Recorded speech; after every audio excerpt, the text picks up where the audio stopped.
welcome to Mr. Killamunjaro's tips and tactics for planes on Heroes and Generals. Heroes and Generals, for anyone who doesn't know, is a free-to-play game that's currently in beta. It's been available on Steam for I think just over a month now, and me and Phobos have been having a good deal of fun on it. So compiled some cool footage, so you get to see some funny things, hopefully, but also some tips and tactics, what I picked up specifically in this video to do with planes, because I've seen planes misused by a lot of people and used to great effect by people a lot better than I. So I just thought I'd throw out this video with some tips for anyone who's new to planes, doesn't really understand what it's about, or is just interested in the game and might want to have a look at the kinds of things you can do. So that's what you can expect from this video: some tips, some tricks, some tactics, and also some funny stuff that has happened while I've been in the cockpit. So here we go. I hope you enjoy. So just to give some context to this video clip, this is some recording I did of the first ever time that I flew a plane with Phobos. We were pretty terrible. You're going to see me open a menu at some point to have a look at what the controls actually are, because I wasn't really sure. And yeah, I get shot down a few times, and I really don't do much of anything. It's pretty embarrassing. But that's what you'll be enjoying while I explain what Heroes and Generals is, for anyone who is unfamiliar. So Heroes and Generals is a free-to-play FPS. It's currently in beta, so you know, everything that you see, take with a pinch of salt. Things are liable to change. There aren't a huge amount of maps, but the maps are designed right now that they can be done from various different angles and ways, so they actually have quite good replayability value. And as you can see, it's not just an FPS in the sense of you just a troop on the ground. That's how you start the game, but as soon as your first character, you can buy characters that can specialize in different things. As soon as your first character hits rank 3, these bigger battles open up to you, where you'll have armor, motorized infantry, regular infantry, planes, all sorts of different things happening, and it makes it really actually quite interesting and lively. It has that kind of huge armor appeal, of just, you know, the sheer size of what can go on. This is me getting just absolutely owned by someone and failing the bailout. Pro tip: you want to jump out of your plane and activate your parachute when your plane's cockpit isn't angled towards the ground. So the game, there is a larger tactical strategy element to the game. That's the Generals part of the Heroes and Generals, but I mean, to get into that you actually have to either pay proper money, or you can save up a lot of tactical credits from playing regular games like this. I'll probably get around to explaining that maybe a bit later, or perhaps in a different video. It's quite complicated to explain how the two aspects of the game interact, but on the hero side, which are just the characters you have who engage in these kinds of battles, they can switch between different career paths. So there are I think 4 career paths, or 5 including the main one, which is just a regular soldier, which has access to a bunch of different things. You can also be a tank driver, a pilot, a recon, which is a kind of sniper, or a paratrooper. That's a kind of thing I missed earlier. You can have airborne divisions as well. And so the games generally play out in a kind of really interesting way.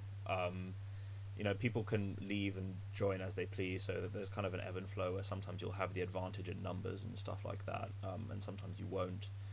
And just generally, you know, a lot of interesting things can go down, and we've had a lot of fun playing it. So let me explain a little bit about basic plane controls while you're watching me flail about and try to shoot down this enemy P-38. Plane controls are fairly simple. Like they're in no way, not that I play many flight sims, but they're in no way as advanced as some of the flight sims that I have played. You pretty much use your mouse to control the angles of what's happening. Up and down controls the wing flaps, as you can see, to like elevate and de-elevate the angle of your nose. You can also use WASD to control the tail flap right at the back, which angles so you can kind of like stay on a level but drift slightly to the left or to the right. And W and S increases or decreases your rotor speed. This is quite important for turning, which is probably my first proper tip.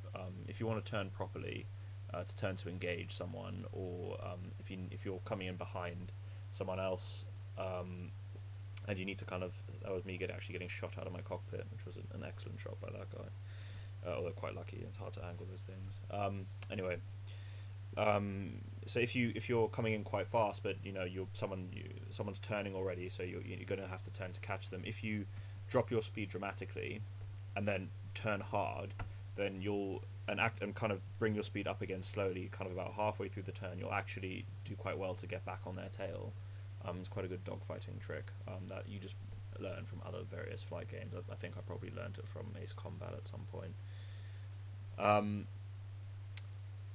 So those are really like the basic controls. There's not a whole lot else to it.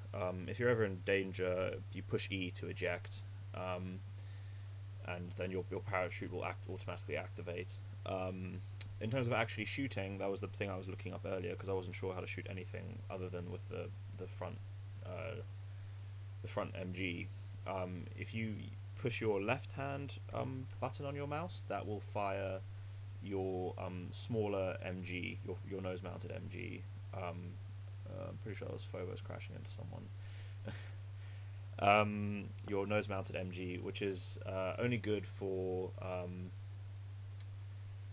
really like hassling other planes. It will eventually bring a plane down, but the bullets are only 7.62mm, so they're really not going to have great armor penetration. Certainly never engage any tanks on the ground with them. You're just going to kind of slightly annoy them, and you could hit troops and kill them with that, but it's also difficult. But definitely involve them in all the gun runs you make, just in case. The right-hand trigger controls your larger cannon. The standard mounted ammunition on a plane tends to be armor penetrating 20mm rounds, which is the kind that you get on the German tank, the light tank, the Kampfwagen Aufseher, I think, the C version, which is really, really good hitting other planes and tanks on the ground. And then it's space to drop your bomb. And that is literally all there is to plane control. Everything other than that is just finesse and learning how to do the best you can with what you have. So now that we've got the basics under our belt, I'll explain a bit more about the game, and we'll see some other kinds of techniques that will become useful to us. So let's talk about battle map or battle group awareness and deployment. This is not specifically to do with planes, but applies to heroes and generals in general. So what we have here is a overview of a battle map, the train yard map, as it is actually. And as you can see, this is split into various supply lines, and the idea is that you will deploy to a specific place on a supply line, depending on what kind of thing you are deploying as. That overview was for infantry, and so you could deploy to any node along the supply line. For planes, you could only deploy to something a little bit back from the supply line, something right near the edge of the map, because the idea is you're flying into the combat zone. For tanks, you can only deploy to major nodes, so end nodes or important middle nodes like O1 or O2 objective nodes, what they're called. And so choosing where to deploy can be quite important. For planes, however, your choice is fairly limited, so we won't worry about anything else right now. There is one thing in particular for a pilot that means that you might want to gain a fairly good grasp of these kinds of tactical maps. Not that you shouldn't anyway, they're incredibly important for knowing the lay of the land, but the fact of the matter is that as a bomber, it's very difficult to see what is going on the ground below you. So it can be a huge tactical advantage to understand the lay of the land and the likely flow of troops along certain supply lines to certain points and such. So if you can get a good grasp of the map, then you might notice, for instance, that since, just for sake of example on this map, we're attacking along the line of E, then at E2, it's likely that there might be an enemy presence at some point. So it might be worth keeping your bomb in reserve until you see that they are attempting to capture E2, and then you can just drop a bomb on them, neutralizing them and allowing E2 to be regained. Or alternatively, if you see that you just unlocked there an attack possibility at their E1, then it would be possible for you to, likely similarly even, go and bomb E1 So it's important to pay attention to these kinds of maps. They can really be game changers. The last thing to mention here is simply to pay attention to the battle group composition. If you're starting the game at the countdown screen, this information will be available to you immediately. But if you're joining in late, it's important to at some point push tab and just check what you're up against in terms of how your group is composed, how their group is composed. If there's 2 fighter squadrons, then you're going to be, you might want to put your head in as a fighter pilot for a while. If there's no armor, again, act accordingly. Don't think about bringing out your anti-armor guy, or rather perhaps go heavily on your armor to counteract that weakness if you do happen to have one and they don't. So it's important to pay attention to these kinds of things as well. So now that we've gone into some of the basics that goes into flying and operating planes in Heroes and Generals, we can move on to the 3 main topics that I think will make you at least a competent pilot. At least there are the basic skills you need to improve upon if you're to be a good pilot in Heroes and Generals. The first one we're immediately going to cover is the one that I see rookies violating all the time, and that is how to identify planes on your side and their side. We'll get into more details about that a bit later, but it specifically applies to the paratroop planes that each side employs. After that, we'll talk about how air support works and how to be an effective air supporter in dogfights and such, and then finally we'll finish by talking about ground support, gun runs and bomb runs, and how to be better at those. So the first thing we're going to talk about is identifying planes. Here is the first plane, the Messerschmitt Bf-109E, the one that I've been using. Isn't she beautiful? Here's the one you typically see me shooting down, the Lockheed P-38 Lightning, which is the US plane right now. Now here is the Douglas C-47 Skytrain. Pay close attention to the difference between this and the one we're next going to see, the Junkers 58. Can you see the difference? One has 3 propellers, the other has 2. The C-47 also has a larger wingspan and big white lines on the side. So in this video, you'll see me flying up to Junkers, because at a distance I couldn't really tell, and seeing, oh look, there's 3 propellers, right, I don't have to shoot this one down. Now I see so many rookies committing this error of going after our own plane and shooting it down, which is what you can see in this video here. I was flying up because I saw this guy shooting at a plane, and I was like, oh, there must be a C-47 Skytrain, and then lo and behold, it was our Junkers, and he was just shooting it down regardless. So just bear this in mind. It's important to pay attention to the differences between our planes and to shoot down the right ones. Now that we understand how to identify all kinds of planes, it's important that we learn how to deal with those planes, which is fairly obvious. We shoot at them.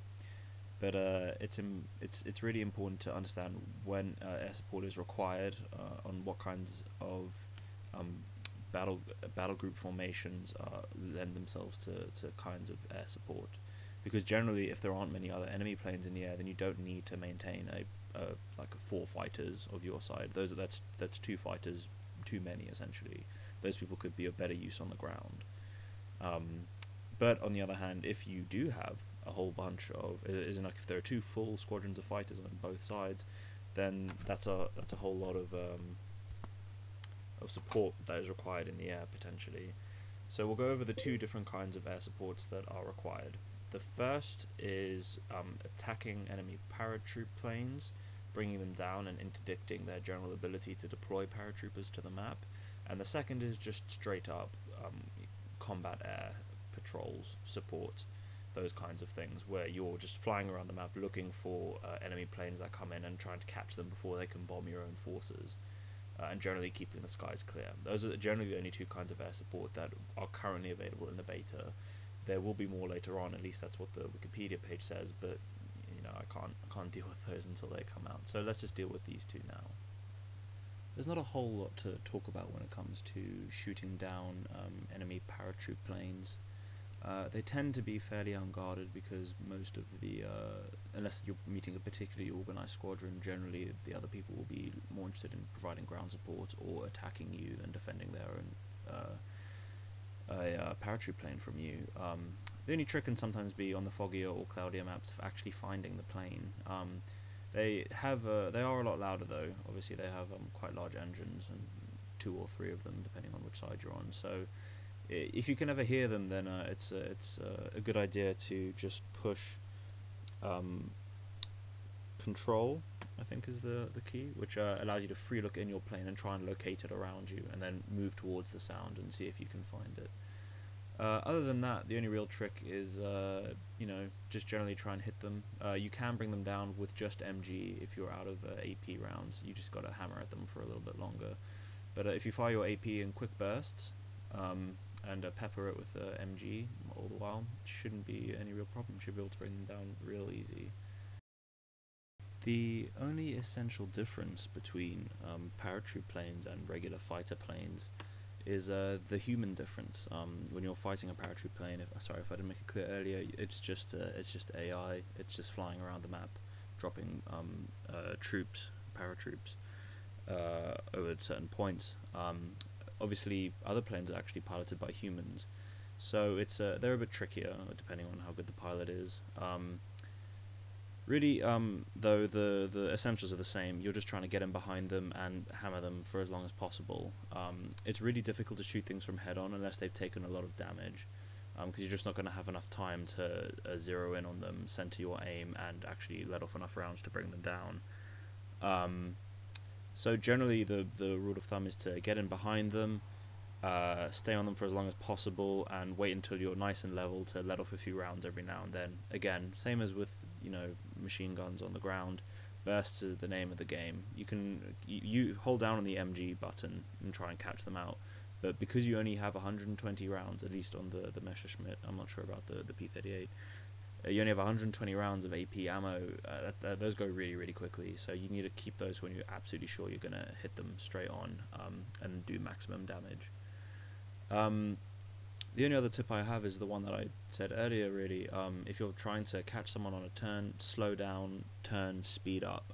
That's a great way of just putting yourself around really quickly, getting in behind them. And actually, since I'm thinking about it, the other tip I would have is that if you're being hunted rather than doing the hunting, drop as close to the earth as possible. The same thing is actually true for when you're taking AA fire from positions on the ground. If you go as low as possible, the guns on the ground won't be able to bevel above the sandbags in front of them and won't be able to get effective shots off at you. And it's much harder to fly close to the ground and shoot at someone and still, keep your head on a swivel and miss the trees and other things. You're only worrying about dodging their fire. They're trying to fly straight and hit at you, so you should improve your survivability lower to the ground. So that's always a good idea because the sky is 360 degrees space in every direction. It's fairly uninhibited. They can just focus on shooting you. So stress them out as much as possible, and you should increase your survivability. Final thing we have to talk about is ground support. Ground support is generally comprised of just 2 things: gun runs and bomb runs, and general flying between various points and waiting for your bombs to replenish. That's essentially all it is. But I'll go into some details about bombing technique, and I'll also share with you lucky folks my personal technique, which I'm going to call the opening bomb gambit. So why don't we start with that. Now to do this move, I don't check the map here because I just know where it is, but you need to know where the first point that the enemy is going to go for is, or at least one of them. Then what you do is you just ignore the tactical map in front of me. You can see I'm just going to fly over the point that we're supposed to capture, head to where I know the enemy are going to be, and I'm going to just lob a bomb just behind their lines where they're going to be, and boom, there we go, straight off 2 kill. It's just a great way to start the game because you know where they're going to be pretty much. This is the only time, and one of the only sure times that you know the enemy are going to be heading, and it's just guaranteed kills off the bat. The second bomb was less useful, as you can see, but all the same, in almost every game I tend to do this, and it tends to pay off well. So opening bomb gambit, do it. Since we've been talking about bombing, why don't we continue with the theme? Obviously you're intelligent enough to understand the mechanics of bombing. I'm not going to go into it. You keep your plane level, you release the bomb at a trajectory such that it will meet your target on the ground, and Bob's your uncle. It might take you a few bombs to get used to what the trajectories are like in the game, especially it'll change given the speed of your plane, but that's not for me to explain to you. That's trial and error. Other than that, the only thing that I can really talk to you about is the placement of bombs, which I've already mentioned already. It's going to be very difficult to see things on the ground, especially on very foggy maps. So rely heavily on your map when you can. You can just push M while you're in a cockpit, it brings it up. Especially a good idea if you're unsure about what you're bombing. Sometimes it's not clear whether you're going to bomb a position that has friendly troops or enemy troops, or even what kind of tank you're bombing. It can be really difficult to tell from the air, frankly, sometimes. And also sometimes, you know, your infantry has occupied other tanks. I the other day bombed someone in an M8 scout car, and they pushed F1 to report me for injuring a friendly player. And it's like, well, you know, you're in an enemy car, you run the risk. No, I wasn't wrong there, but you know, you should always check your map. Other than that, really, you know, bomb what you can see. Tanks are obviously good targets. Bear in mind it'll take you a couple of bombs to take out a tank, but it can pay off quite well. Yeah, I think that's pretty much it for bombing.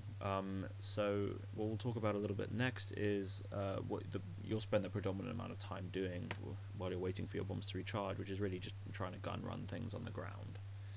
And gun running is a difficult thing to do. I've only gotten to date a handful of kills from gun running. It is difficult to line up your shots on the ground. An interesting point is I'm not sure actually if they've modeled the different kinds of ammunition you can put in planes at this time correctly. I read something online that said that they didn't, but I'm not sure that wasn't from a while ago, so maybe the developers have begun to model HE rounds, which would obviously be more effective for infantry on the ground. I might try those and get back to you and see if they actually do help. But as it stands, it's difficult to hit things on the ground, especially with AP even. You only want to use AP on tanks. You have to be hit infantry right on with AP to actually do any damage. So it's difficult. Generally use MG if you're trying to hit infantry, use MG if you think there's a tank in the trees, but it's just going to be really, really difficult to hit anything, unfortunately. So, you know, gun runs are just a matter of timing ultimately. If you're lucky, you'll get a headshot. If not, then you know you might score a few body hits, may not even kill them, but it's how it works. And until things like HE are perhaps modeled a little bit more effectively, so they have a bigger blast radius, because I've noticed that there's a blast radius issue with tank shells as well. Ultimately, gun running is just going to have to take a backseat to bombing. But yeah, I think that's pretty much it for ground support. There's going to be a specific kind of ground support mission at some point, I've read, which will involve attacking supply lines behind enemy lines. But I don't know how that's going to shake out. But it does sound really interesting, and I'm looking forward to it. Well, I hope you found this video helpful. I found it helpful to make it actually to just go over some of the stuff in my head again, and it was fun to rewatch some of the crazier stuff that happened. I'm going to throw on a clip right now actually of me doing some crazy bomb thing where I flew under someone, and then also someone trying to bomb someone and me flying under them, and that didn't work so well that second time, and I actually bombed ourselves in midair. But yeah, I hope you've enjoyed it. You found it quite helpful. I'm enjoying H&G a lot, so I'm gonna be doing some more videos I think for tanks, and those are the ones I'm best at. I'm not so great at sorting out infantry stuff on the ground, but hopefully I can provide some insight there too. If you have any feedback, questions you'd like to ask me, things I got wrong, I'm always open to suggestions, and happy to disclaim things that I blatantly got wrong. So yeah, just hit me on the YouTube channel, and I look forward to hearing from you. I'll see you out there on the battlefield, guys. Thanks for watching.